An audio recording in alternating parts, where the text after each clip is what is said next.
कल की पावन वेला में हम लोगों ने बाल गोपाल भगवान श्री कृष्ण की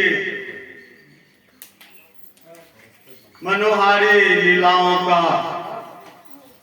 वर्णन उनके द्वारा अताताइयों, दुष्टों, दैत्यों के दलन की कथा का श्रवण किए। तत्पश्चात कथा विश्राम गोवर्धन पूजा पर हुए। भगवान अपनी तर्कों से नंद बाबा को प्रभावित किए और गोवर्धन पूजा करने को सभी ब्रजवासियों को तैयार करवाया। आज की इस मंगलमयी कथा को वहीं से हम लोग आरंभ करते हैं। भगवान समस्त गोपी गोपिकाओं के साथ आते हैं। पूजा तक की कथा को हम लोगों ने समय को देखते हुए विश्राम दे दिया। जब गोवर्धन पूजा को सभी वहां उपस्थित होते हैं, जो पूजा की विधि है, हम लोग जब पूजा करते हैं तो स्थल पवित्र करते हैं, भगवान का स्नान करवाते हैं, उन्हें पुष्प चंदन अर्पित करते हैं। अब इस लीला में भगवान सभी गोप गोपियों की जो वर्षों पूर्व इच्छा थी उसकी पूर्ति करते हैं। यह लीला भी जिस युग में नारायण मर्यादा पुरुषोत्तम राम के रूप में अवतरित किए थे, उसी युग का मन ही मन किया गया वायदा था, उसको पूरा करना था। सीता की सखियां तो मन ही मन सोच ली। इधर छोटी छोटी गोपिकाएं मां कात्यायनी से रोज प्रार्थना करती थी और जितने ब्रज के ग्वाल हैं वे सभी रामावतार में जनक जी के दरबार में जितने भी पुरुष थे,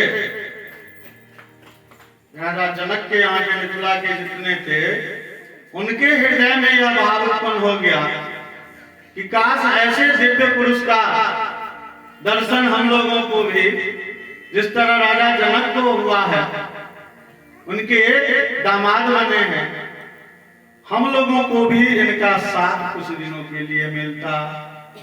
भगवान ने उन लोगों की बात भी मन ही मन स्वीकार कर और अब की बार कृष्ण के रूप में अवतरित हुए हैं और सभी की इच्छा, वो जितने भी गोप हैं सभी उस समय के मिथिला क्षेत्र में रहने वाले जितने, और उन सभी की भावनाओं को स्वीकार करने के लिए ही भगवान गोवर्धन की पूजा करने को कहते हैं और उस गोवर्धन पर्वत पर स्वयं विराजमान होकर के सबकी पूजा को स्वीकार करते हैं। सभी यहाँ उपस्थित हैं। भगवान कहते हैं कि पूजा करोगे तो सबसे पहले इनको स्नान करवाओ। स्नान करवाने के लिए वृंदावन किस नदी के तट पे है? यमुना नदी के तट पे। सभी घड़ा में भर भर के जल लाते हैं, यमुना जल, पहाड़ पर उड़ेलते हैं। पहाड़ का दायरा क्या है? गोवर्धन पर्वत का, गिरिराज पर्वत का 7 कोस में फैला हुआ है। शालिग्राम भगवान ने देख के चम्मच में स्नान हो गया। 7 कोस में गिरिराज पर्वत फैले हुए हैं। अब हजारों घड़ा पानी आया, यमुना जी का जल आया, उतने विशाल पर्वत पर उसका क्या पानी पड़ा। अब सभी ब्रजवासी जो थे अब कान्हा से कहने लगे, कान्हा इस गोवर्धन पर्वत का, इस भगवान का तुम कह रहे हो या देवता है, तो इस देवता का हजारों घड़ा पानी हम लोग ले आए, थक गए, इनको तो स्नान कराना ही मुश्किल है। तो नटखट भगवान ने बहुत ही धैर्य पूर्वक कहा कि तुम लोग ऐसा करो, यह जो भगवान है गोवर्धन पर्वत है, साधारण पर्वत नहीं है। तुम लोग मन ही मन आंख बंद करके प्रार्थना करो और देखो यहाँ गंगा में उपस्थित हो जाएंगे, अपने आप स्नान हो जाएगा। सबों ने कान्हा की बात को स्वीकार किया और मन ही मन सब प्रार्थना करने लगे, हे भगवान आपकी हम लोग पूजा करने के लिए आए हैं, प्रार्थना करता हूँ, हम लोग थक चुके हैं यमुना जी का जल लाते लाते, और आपको बिना स्नान कराए हुए आपकी पूजा कैसे करूं। मन से प्रार्थना करने लगे। इधर भगवान सबकी आंख मंदवा दिए थे, प्रार्थना करो। भगवान तुरंत गोवर्धन पर्वत की तलहटी में गंगा जी को उत्पन्न कर दिया, जो मानसी गंगा के नाम से प्रसिद्ध है। बोलिए मानसी गंगा की जय। अब गिरिराज पर्वत गंगा जल से धुल गए, स्नान हो गया। अब भगवान ने कहा कि भाई जितने व्यंजन लाया वो सबको परोस दो। सब भोजन व्यंजन जितना था उसको भोग के लिए अर्पित कर दिया गया। पुनः सबसे कहते हैं, गंध पुष्प धूप दीप्तांगुलिका वाग नाना विध नैवेद्यान से उत्सर्ग करो और आंखें मूंद करके प्रार्थना करने लगो। हम लोग भी जब भगवान को नैवेद्य अर्पित करते हैं, प्रसाद अर्पित करते हैं, तो तेरा तुझको अर्पण कर करके आंख मूंद करके भगवान से विनती करते हैं कि भगवान आप ग्रहण कीजिए। सभी ने जिसके यहाँ से जो प्रसाद आया था, जो व्यंजन आए थे, उसे अर्पित करते हुए और गोवर्धन पर्वत से ग्रहण करने को विनती करने लगे। भगवान कन्हैया के रूप में उन गोपियों के गोपिकाओं के बीच हैं और गिरिराज पर्वत पर चतुर्भुज रूप धारण करके बैठ गए और तरह तरह के व्यंजनों की जो खुशबू आ रही थी, उसे चखने के लिए जो मन ललच रहा था, बहुत धैर्य धारण किए, अब नहीं रहा जाएगा, सबको चखना शुरू कर दिए और सभी की इच्छा पूरी की। सभी के पूजा को भगवान ने स्वीकार किया और भगवान गोवर्धन पर्वत पर विराजमान होकर के सबकी पूजा स्वीकार किए। यही कारण है कि वृंदावन में गोवर्धन पर्वत को साक्षात श्री कृष्ण का स्वरूप माना जाता है। लोग गोवर्धन रूपी भगवान कृष्ण की परिक्रमा करते हैं, उनकी पूजा करते हैं। पुनः गिरिराज गोवर्धन भगवान की इस प्रकार भगवान ने सभी ब्रजवासियों से अपनी पूजा स्वीकार कर ली। अब पूजा तो हो गया, यहाँ तक तो सब कुछ कुशल मंगल से संपादित हुआ। जिनकी पूजा वर्षों से होती चली आ रही थी, उनकी पूजा ना हो करके पूजा हो गई गोवर्धन की। पूजा की जो अवधि है, जिस अवधि में प्रति वर्ष इंद्र को प्रसाद अर्पित किया जाता था, ब्रज के तरह तरह के व्यंजनों का स्वाद लेते थे, इस बार गए, ध्यान दिए, देखे कि वहां तो गोवर्धन की पूजा हो रही है, सारा प्रसाद गोवर्धन को अर्पित कर दिया गया। अत्यधिक क्रोधित हो गए और अत्यधिक क्रोधित होने के फलस्वरूप इंद्र ने बादलों को आदेश दिया कि मेरी पूजा नहीं करके उस गोवर्धन पर्वत की पूजा की है ब्रजवासियों ने, इतनी बारिश प्रदान करो समस्त ब्रजमंडल जलमग्न हो जाए। अब देवराज इंद्र का आदेश बादल स्वीकार कैसे नहीं करे, घनघोर बारिश आरंभ हो गई, बिजली कड़क रहे हैं, घनघोर बारिश हो रही और ऐसी बारिश की थमने का नाम नहीं ले। अब सभी ब्रजवासियों की स्थिति बहुत ही दयनीय हो गई। उस भीषण वर्षा को देखकर, उस बादलों की गड़गड़ाहट और बिजली की चमक से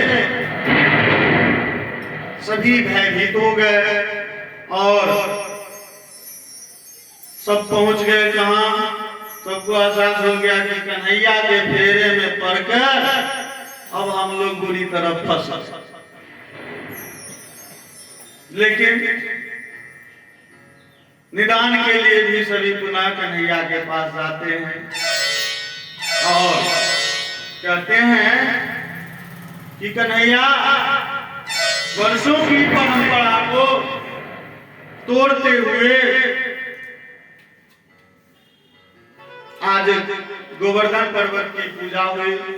इंद्र भगवान कुपित हो गए और अपने कोप को दिखला रहे हैं और उस कोप का यह प्रभाव है कि यह समस्त ब्रजमंडल अब लगता है जलमग्न हो जाएगा।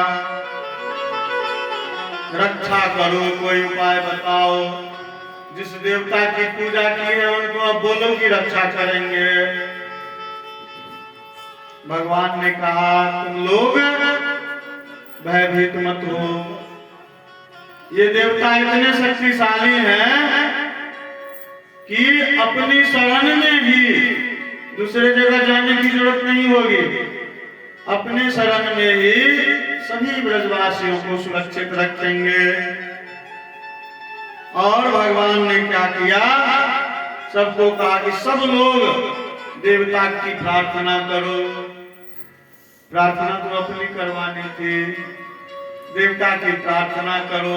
सबने देवता की प्रार्थना की और प्रार्थना का फल क्या होता है, भगवान प्रसन्न होते हैं। भगवान प्रसन्न हुए और खेल खेल में एक हाथ में एक अंगुली पर गोवर्धन पर्वत को गिरिराज को उठा लिया। सबको कहा इसके नीचे आ जाओ। जितने ग्वाल बाल गाय बछड़े सभी गोवर्धन की पलकी के नीचे छिप गए। लेकिन इंद्र ने सख्त आदेश दे दिया था बादलों के समूह को,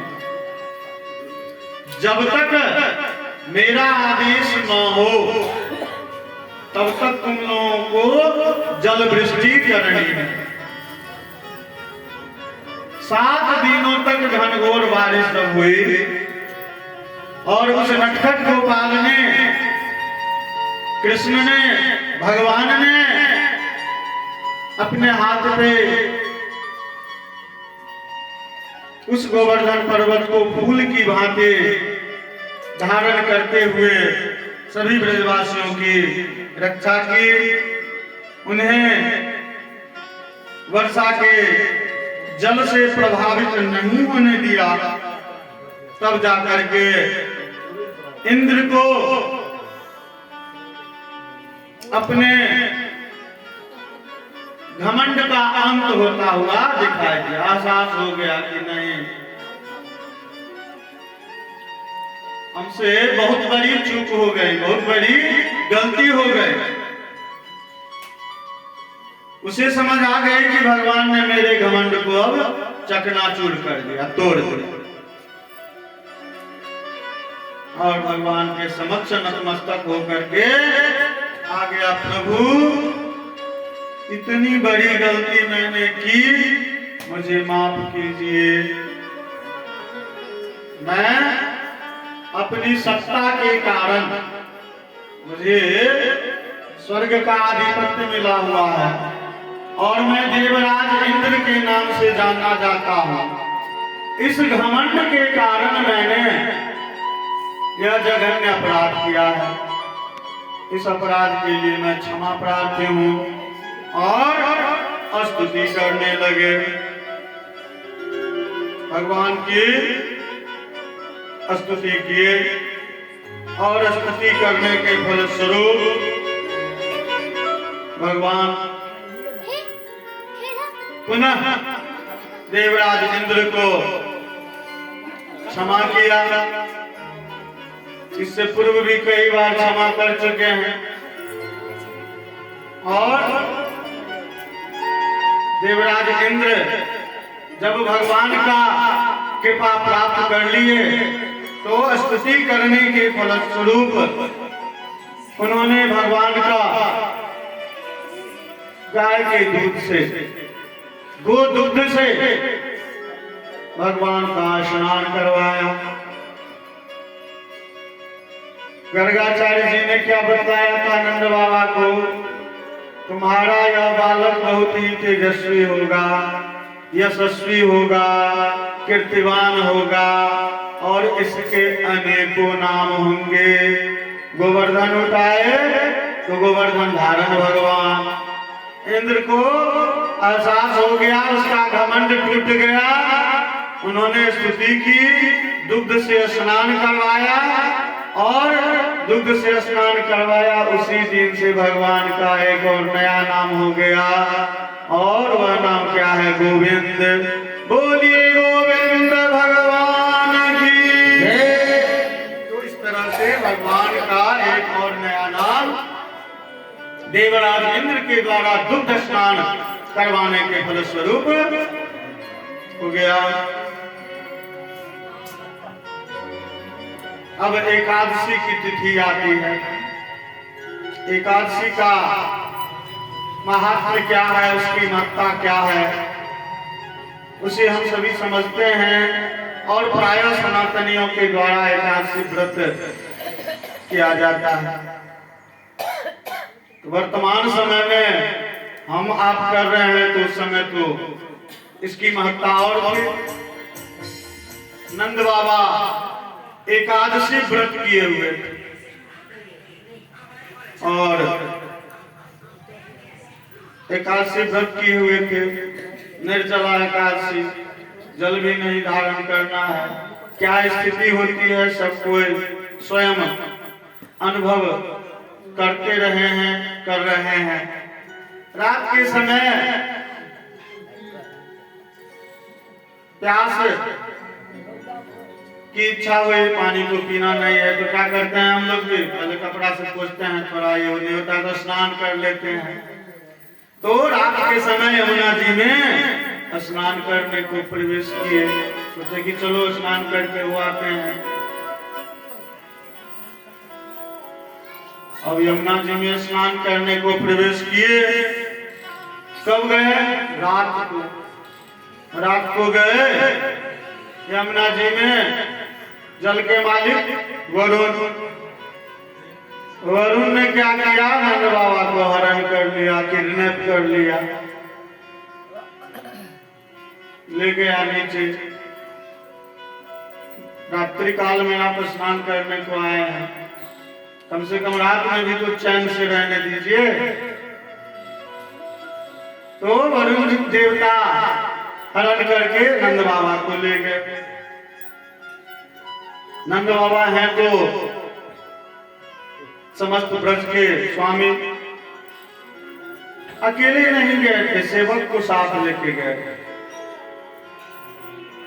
जब यमुना जी में स्नान करने को गए, बहुत देर तक नहीं निकले, तो सेवक दौड़ता हुआ आया, जानकारी दी कन्हैया को, सारी बात बतला दी। बाबा स्नान को यमुना में डुबकी लगाए, लेकिन डुबकी लगाने के बाद निकले नहीं। भगवान उस स्थल पर आए जहां नंद बाबा ने डुबकी लगाई थी, और यमुना नदी में भगवान स्वयं डुबकी लगाते हैं। जैसे ही भगवान को वरुण देव देखते हैं, तुरंत कल हाथ जोड़ करके खड़े हो जाते हैं, अभिवादन करते हैं, स्तुति करने लगते हैं, पूजा करने लगते हैं। भगवान कहते हैं क्या आडंबर कर रहे हो, झूठ का दिखावा कर रहे हो, मेरी पूजा कर रहे हो, मेरे पिताजी का अपहरण करके ले आए हो, पुत्र की पूजा हो रही है और पिता को किडनैप कर लिया गया है, हरण करके ले आए हो। जब इस बात की जानकारी वरुण देवता को हुई, उन्होंने क्षमा मांगा और कन्हैया नंद बाबा को लेकर के ऊपर चले आते। जैसे ही नंद बाबा ऊपर आते, चूंकि सबकी तो उत्सुकता है, एक तो नंद बाबा गए, कन्हैया भी डुबकी लगाया, वो भी अभी तक नहीं आया है, तो सबकी आंखें यमुना जी में ही टिकी हुई थी। जैसे ही दोनों निकलते हैं, सब नंद बाबा से पूछने लगते हैं क्या हुआ। नंद बाबा पूरी जानकारी दे देते हैं कि हमको जो पकड़ के ले गया, कन्हैया के जाते ही उसी ने कन्हैया की पूजा आरंभ कर दी। अब जब नंद बाबा स्वयं इस बात को सबके समक्ष व्यक्त करते हैं, सब समस्त ब्रजवासियों को पूर्णतः विश्वास हो गया, क्योंकि इससे पूर्व की लीलाओं को तो ब्रजवासियों ने भली भांति देखा था, ढेर सारी लीलाओं को देखा कि किस प्रकार भीषण से भीषण विषम परिस्थिति को कन्हैया ने पल भर में चुटकी में गायब कर दिया। अब समस्त ब्रजवासी आश्वस्त हो गए कि यह कन्हैया निश्चित रूप से भगवान ही है, इसमें अब कोई संशय की बात नहीं है। अब अगले दिन रात्रि काल में सभी विश्राम को गए, लेकिन अब मन में विश्वास हो गया कि नहीं, कन्हैया झूठ मूठ का बहाना बनाता है, यह भगवान है। अगले दिन मुलाकात होती है, सभी इष्ट मित्र मिलते हैं और कन्हैया से कहते हैं कन्हैया अब झूठ मत बोलो, अब तो नंद बाबा ने स्वयं प्रमाणित कर दिया, तुम निश्चित रूप से भगवान हो और हम लोगों की इच्छा आज अब पूरी करो, अपने भगवान के स्वरूप का दर्शन करवा दो। भगवान मन ही मन विचार किए कि अब इन लोगों की धैर्य की सीमा को तोड़ देते हैं, अब इनकी लालसा पूरी कर देते हैं। भगवान कहते हैं कि तुम सभी मेरे पास आओ और वहां सब कोई एक साथ डुबकी लगाएंगे। कहाँ लेकर के आए? वृंदावन में ब्रह्म कुंड है।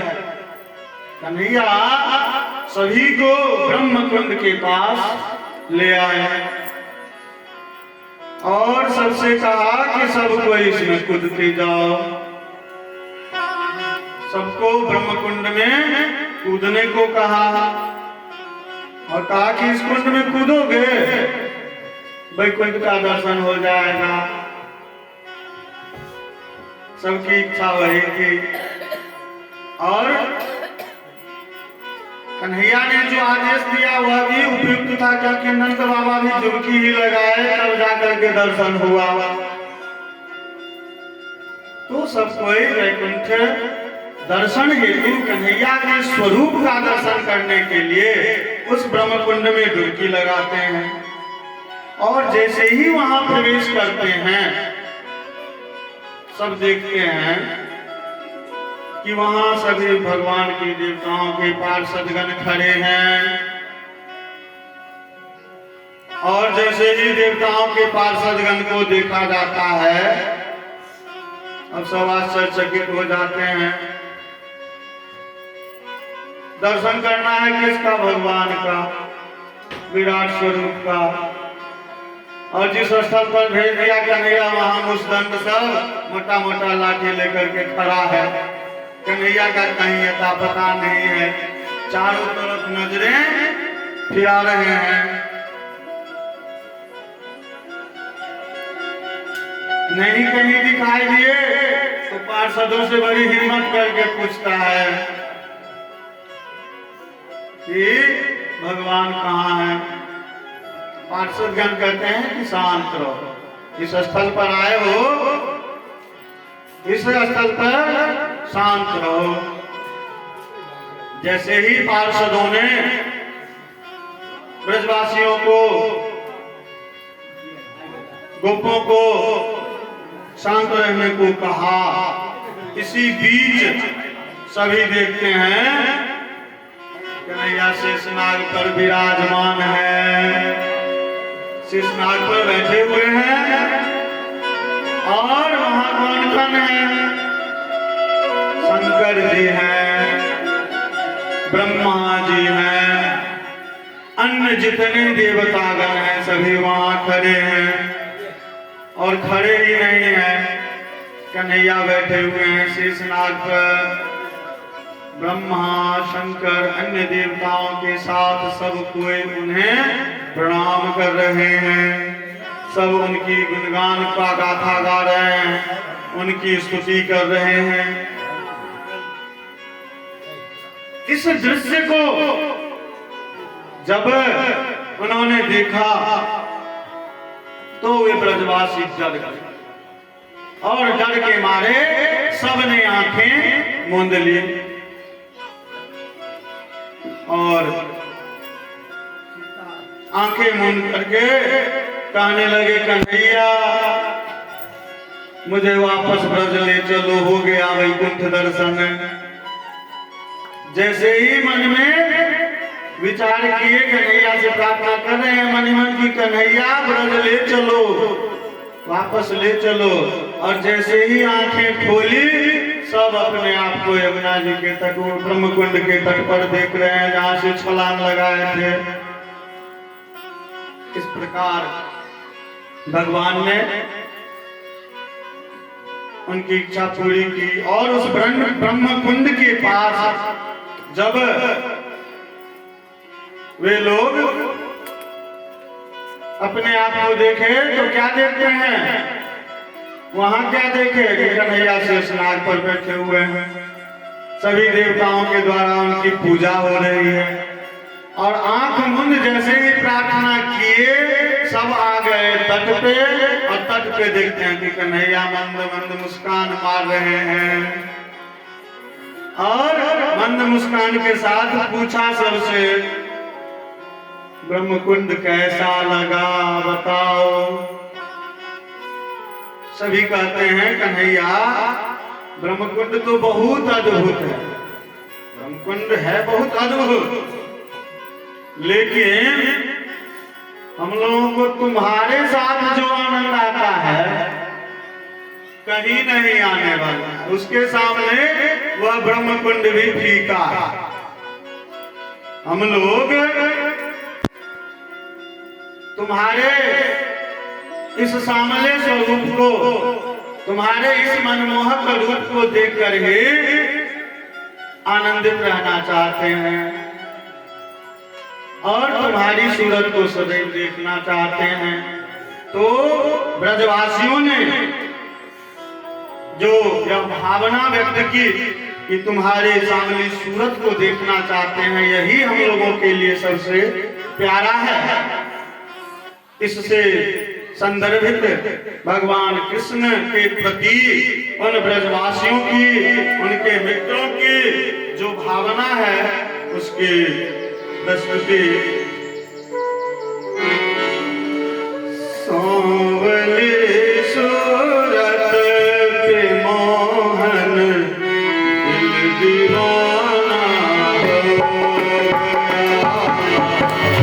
सांवले सूरत पे मोहन दिल दीवाना हो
दूसरा पायलवती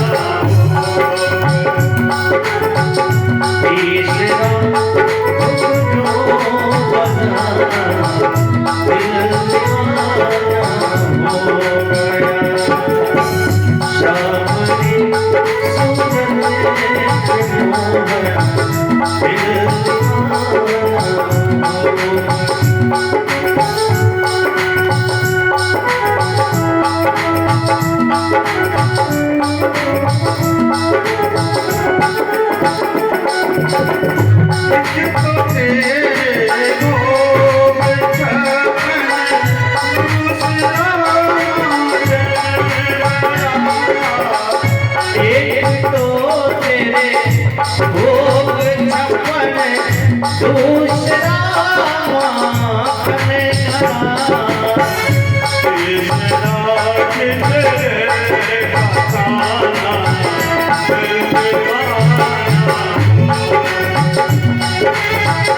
तीसरा खिचड़ी पकाना दिल दीवाना हो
बोले कृष्ण कन्हैया लाल की सांवरे सरकार की जय। इस प्रकार सभी मित्र कन्हैया से कहते हैं कि वैकुंठ की अद्भुत छवि के सामने तुम सबसे श्रेष्ठ हो, तुम्हारी छवि से बढ़कर वैकुंठ की छवि नहीं है, और हम लोग तुम्हारे सामने स्वरूप को ही देख करके आनंदित होना चाहते हैं। जिस भगवान की स्तुति देवतागण करते हैं और उस स्तुति के फलस्वरूप वे अपने भक्तों की रक्षा करते हैं, उस भगवान का संग, उनका साथ ब्रजवासियों को वृंदावन में प्राप्त हुआ। मित्र की भांति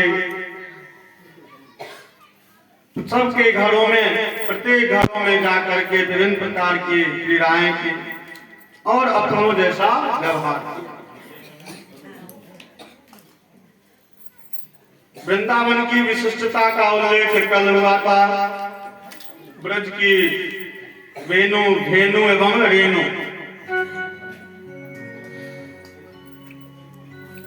वृंदावन का परिचय देते हुए उपनंद ने कहा था कि सबसे श्रेष्ठ उपवन है, बाग बगीचे, रंग बिरंगे फूल। तो उतने मनोरम स्थल पर जब पूर्णिमा की रात आएगी, और वह भी विशिष्ट पूर्णिमा, शरद पूर्णिमा, शरद पूर्णिमा की रात की छटा अत्यंत ही सुंदर होती है। मिथिला क्षेत्र में शरद पूर्णिमा की रात को कोजागरा का आयोजन होता है और भगवान ने शरद पूर्णिमा की रात को जो अपनी अद्भुत लीला प्रस्तुत की वह रास के नाम से जाना जाता है। और इस रास का वर्णन 5 अध्याय में किया गया। भागवत महापुराण में रास का वर्णन 5 अध्यायों में किया गया है, जो रास पंचाध्यायी के नाम से जाना जाता है। इन 5 अध्यायों में केवल रास का ही वर्णन है, भगवान के द्वारा जो लीला की गई। इस संदर्भ में भागवत महापुराण में जो श्लोक है, भगवान पीता रात्रि शरदोत फल मल्लिका विक्षंगन्तु मनश्चक्रे योग माया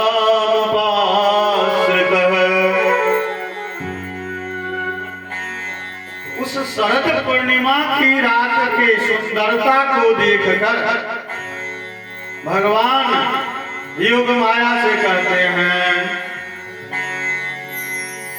श्लोक का अंतिम शब्द आया है योग माया उपासिता। योग माया से बोलते हैं, क्या बोलते हैं कि उपस्थित हो, बुलाते हैं। क्यों बुलाए? शरद पूर्णिमा की उस पावन चांदनी रात को देखकर माधव के मन में विहार करने का विचार उत्पन्न हुआ।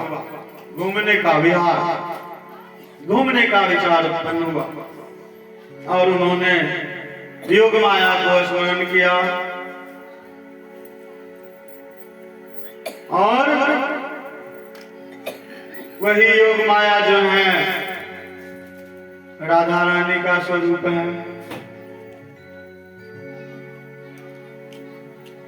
और यह नाम ऐसा है जिसे भगवान कृष्ण अत्यंत प्रेम करते हैं। उस नाम से भगवान को अत्यंत लगाव है। लोग मजाक उड़ाते हैं, राधे राधे करते रहे, लेकिन जो उड़ाते हैं उन्हें उड़ाने दीजिए, क्योंकि राधे राधे का नाम गोविंद को सबसे अत्यधिक पसंद है। इस नाम को सुन करके भगवान अत्यंत प्रसन्न हो जाते हैं और स्मरण किए योग माया से और उन्हें प्रसन्न करने के लिए बांसुरी की धुन शुरू कर देते हैं। बांसुरी बजाने लगते हैं भाव विभोर होकर।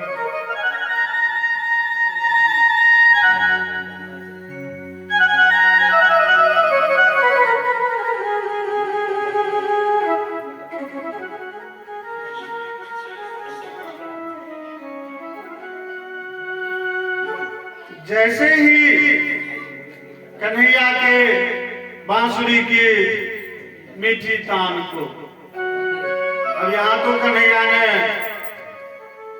राधा के स्नेह में अपनी बांसुरी पे तान देना आरंभ किया, लेकिन गोपियां तो उनकी बंसी की मधुर तान को प्रतिदिन सुनती थी।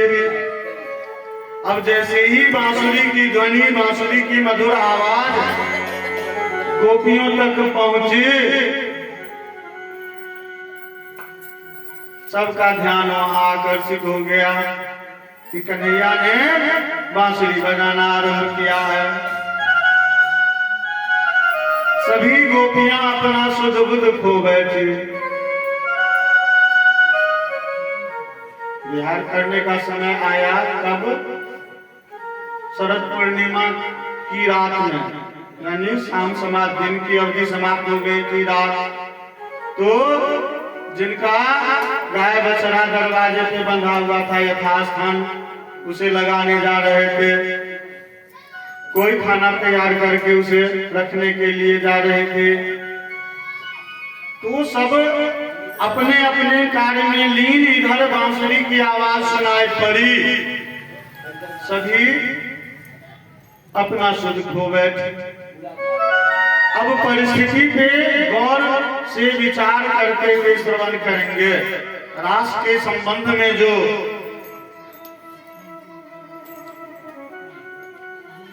कुविचार सुनने को मिलता है, तर्क दिए जाते हैं। जो रास के वास्तविक अर्थ को नहीं समझ पाते हैं, जिन्हें जानकारी नहीं होती है, वही तर्क प्रस्तुत करते हैं।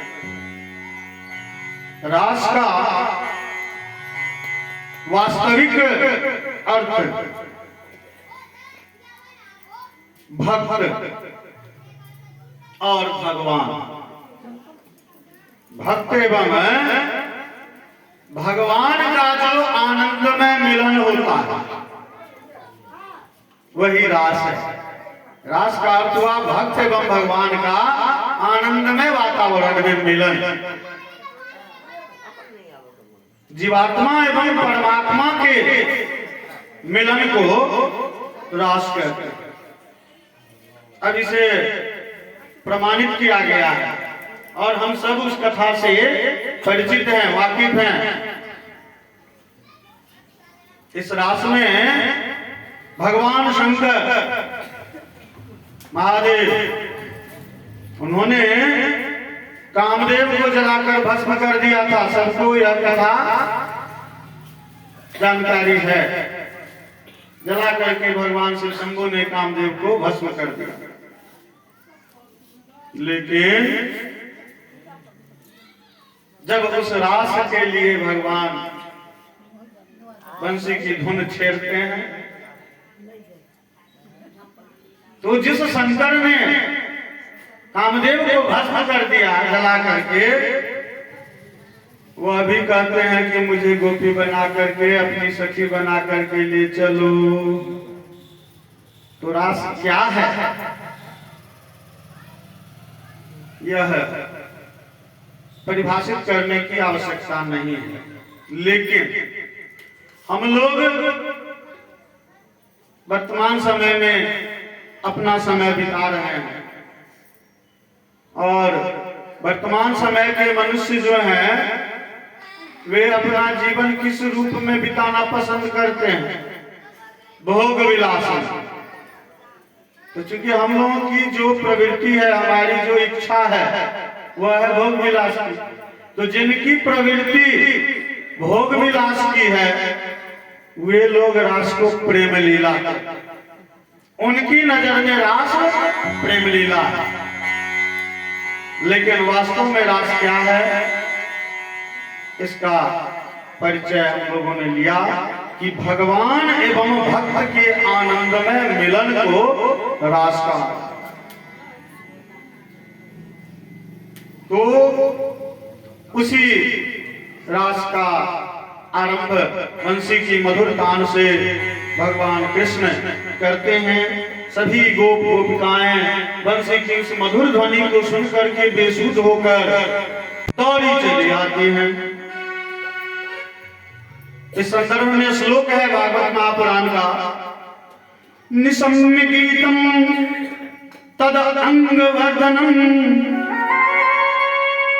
ब्रज स्त्रियाः कृष्ण गृहीत मानसाः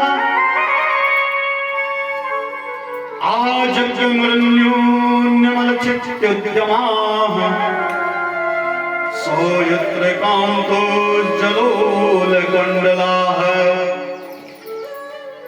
अब इसका है अर्थ कि निशम्य गीतम, गीत को सुनकर, तदंग वर्धन, उनके अंग की भी, अपने अंग की तरफ भी नहीं देखा, कौन से कपड़े पहने हुए हैं, वस्त्र शरीर पे है, दुपट्टा है नहीं है, शुद्ध बुद्ध खो करके कृष्ण गृहीत मानसा, कृष्ण के लिए घर छोड़ करके निकल पड़ती।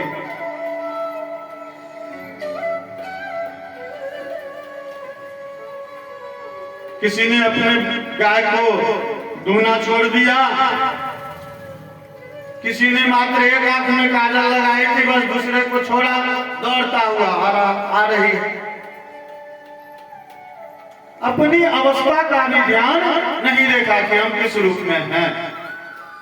आवाज सुनाई पड़ी, दौड़ लगा और सभी कन्हैया के पास आकर के खड़े हो जाते हैं। अब भगवान सबको जो विविध रूपों में देख रहे हैं, उनकी अवस्था को देख रहे हैं, तो भगवान मन ही मन मुस्काते हैं और उन लोगों को स्वागत करते हैं। क्या कैसे करते हैं? स्वागतंगु महाभागः प्रियंकी करवाणि वह ब्रज अस्यानामयं कश्चिद् ब्रूतागमन कारणम्। बहुत ही मधुरता पूर्वक कहते हैं कि अरे देवियों, आप लोगों का यहाँ आगमन हुआ है, कहाँ भागी जा रहे हैं, किधर जाने की तैयारी है?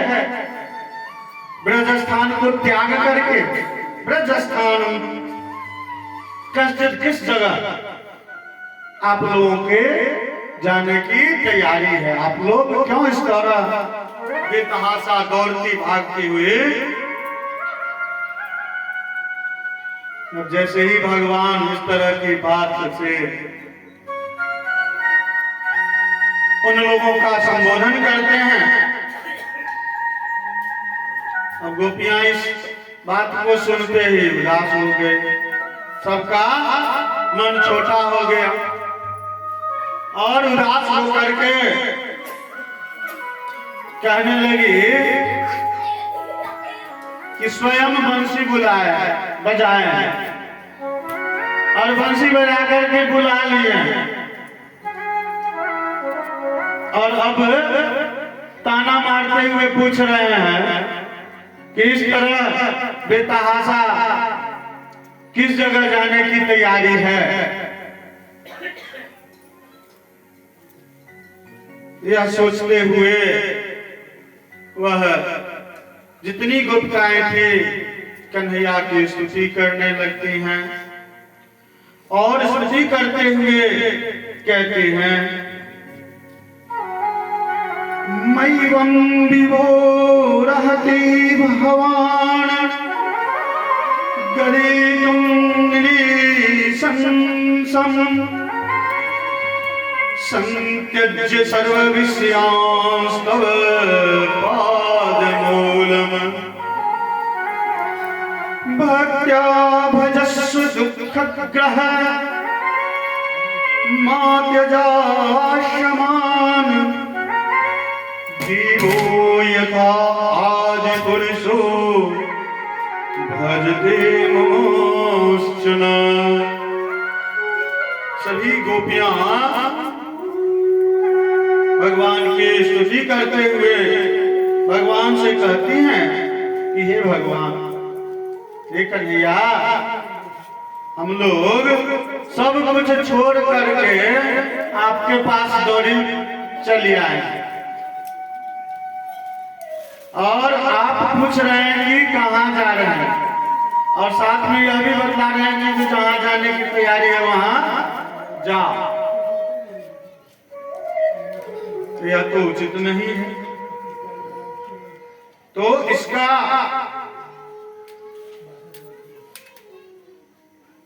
जवाब देते हुए भगवान पुनः कहते हैं कि नहीं, मैंने तो नहीं बुलाया, तुम लोग जाओ। कन्हैया के बार बार कहने के बावजूद भी सभी गोपिकाएं कहती हैं, उनके चरण पकड़ लेती हैं और चरण छूते हुए कहती हैं कि आपके चरण कमलों को छोड़कर हम लोग नहीं जाएंगे, आपके बिना हम लोग इस ब्रज की जितनी गोपिकाएं हैं नहीं रह सकते, आपकी इस बंसी की मधुर ध्वनि को नहीं भूल सकते। कल भी संक्षिप्त उल्लेख हुआ था, ये सभी गोपियां रामावतार में जितनी भी स्वयंवर सीता स्वयंवर के दौरान उपस्थित थी वे वर्तमान गोपियां थी। जितने ऋषि मुनि संत जन मोहित हुए थे वे सभी गोप के रूप में हुए और समस्त मन ही मन दिए गए वायदों को वचन को भगवान विविध लीलाओं सहित रास लीला में पूरा करते हैं। तो गोपिकाओं के द्वारा एक बहुत ही मधुर गीत के माध्यम से कन्हैया के आगमन के फलस्वरूप जब से बालक कृष्ण का अवतरण हुआ तब से लेकर के वर्तमान समय तक उन गोपिकाओं के हृदय में कन्हैया के प्रति जो भावना है उस भावना को व्यक्त करती हैं और कहते हैं कि हम लोग तुम्हारे पास से नहीं जाएंगे, तुम्हारे चरणों से दूर नहीं रह सकते।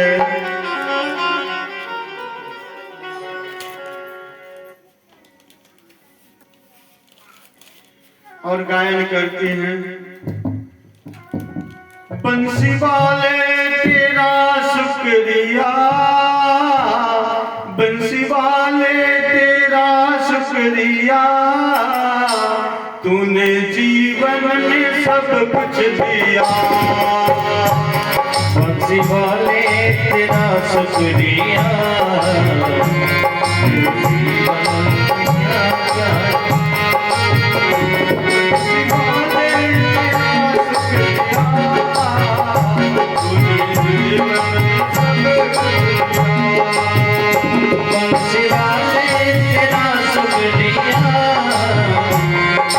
जीवन में सब कुछ दिया।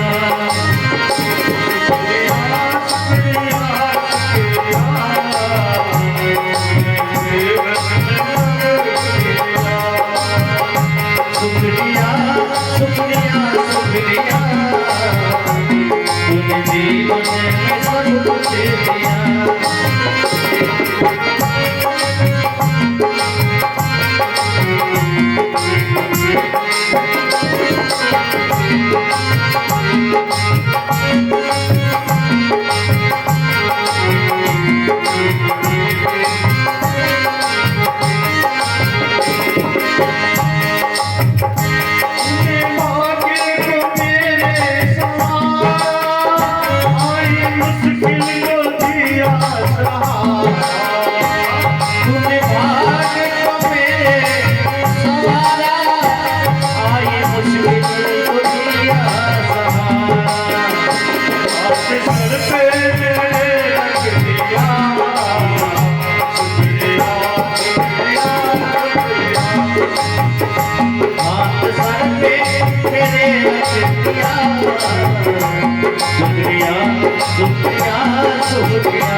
खुशियों से दिया शुक्रिया शुक्रिया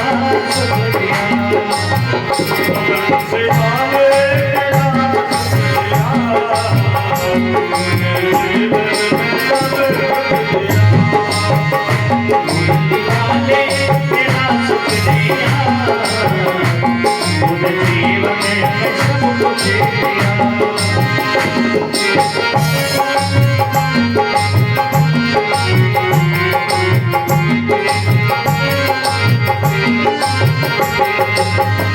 मेरे पैदा गुनाहों पे डाला, तूने गिरते हुए को संभाला।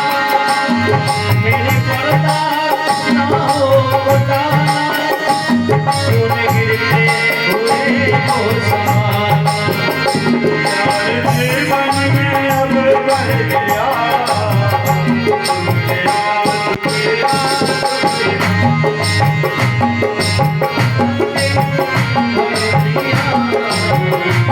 शुक्रिया शुक्रिया शुक्रिया शुक्रिया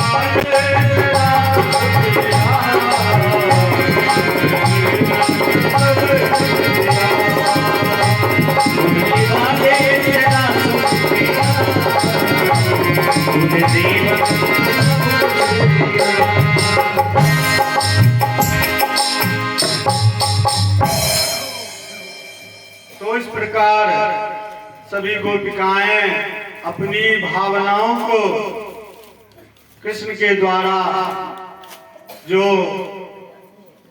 उन्हें प्राप्ति हुई उसका वर्णन करती हैं।